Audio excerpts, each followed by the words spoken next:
اول اینجا خوب ببینش کلام آوره همه دست برنامه خواب بکنم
وقت افغانشن وكونغراستار ام دبيشن ام بفكر وفلسفه سروكي خوانه وام خطه تكوشينه بردوام بكن حياه بو هركس آزاد ببر وكه بوشيامي.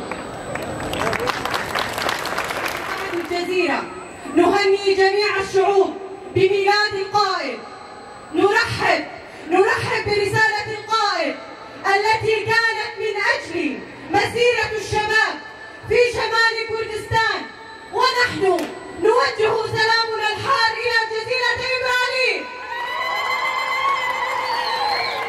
في ذكرى ميلاد القائد عبد الله أوجلان.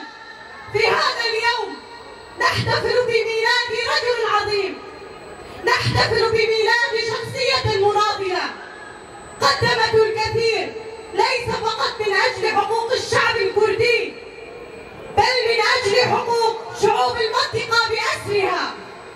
لقد ناضل القائد عبد الله أوجلان من أجل حقوق المرأة بشكل عام والمرأة الكردية بشكل خاص.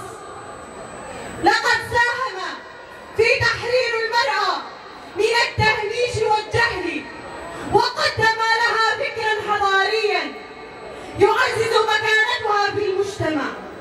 القائد عبد الله أوجلان كان قد اعتقلته السلطات التركية بسبب نضاله المستمر من أجل القضية الكردية. لقد قدم نفسه كأضحية على مذابح الوطن من أجل أن ينير طريق الأجيال القادمة. في النهاية يبقى أساس أي مجتمع متحضر هو المرأة، باعتبارها عنصرا أساسيا في بناء المجتمعات وتنميتها. إن قيام السلطات التركية الفاشية باعتقال القائد عبد الله أوجلان هو وصمة عار على العدالة الدولية والمرأة المتساوية. يعتبر هو وصمة عار على العدالة الدولية، فالدفاع عن حقوق المرأة والمطالبة ببناء المجتمع تكون فيه حقوق الرجل والمرأة متساوية يعتبر جريمة في نظرهم.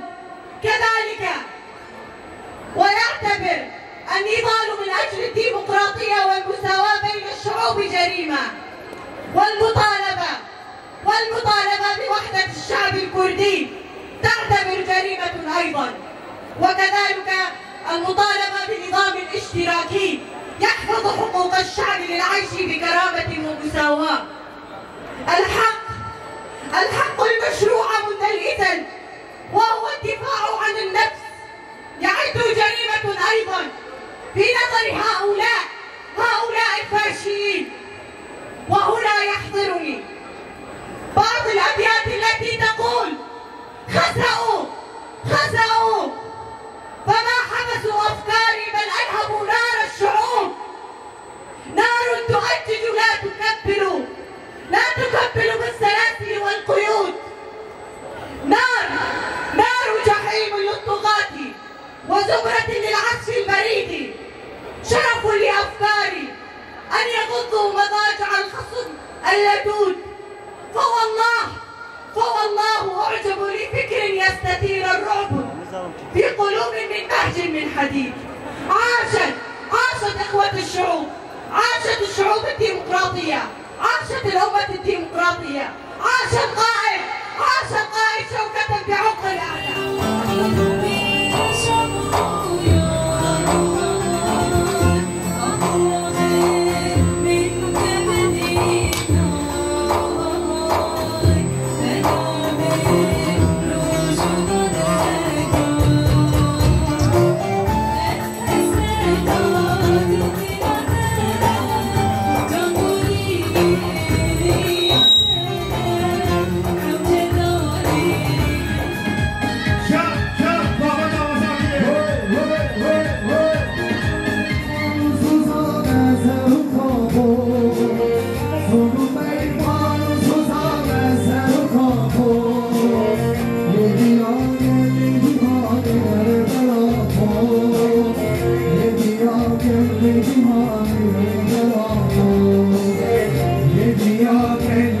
داره